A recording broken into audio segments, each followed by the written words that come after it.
Oyoq kremlarimiz haqida ham ma'lumot berib o'tmoqchiman. Bu oyoq kremlarimiz ikki xil oyoq kremimiz, rozichkali hamda ulitkali oyoq kremlarimiz hisoblanadi.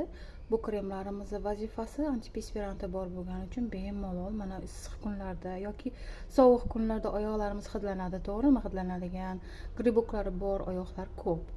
Ana shunday oyoqlar uchun bu juda zo'r yechim hisoblanadi. Yuvilgan toza oyoqqa bu krem quruq teriga suriladi, massaj qilib yedirib yuboriladi.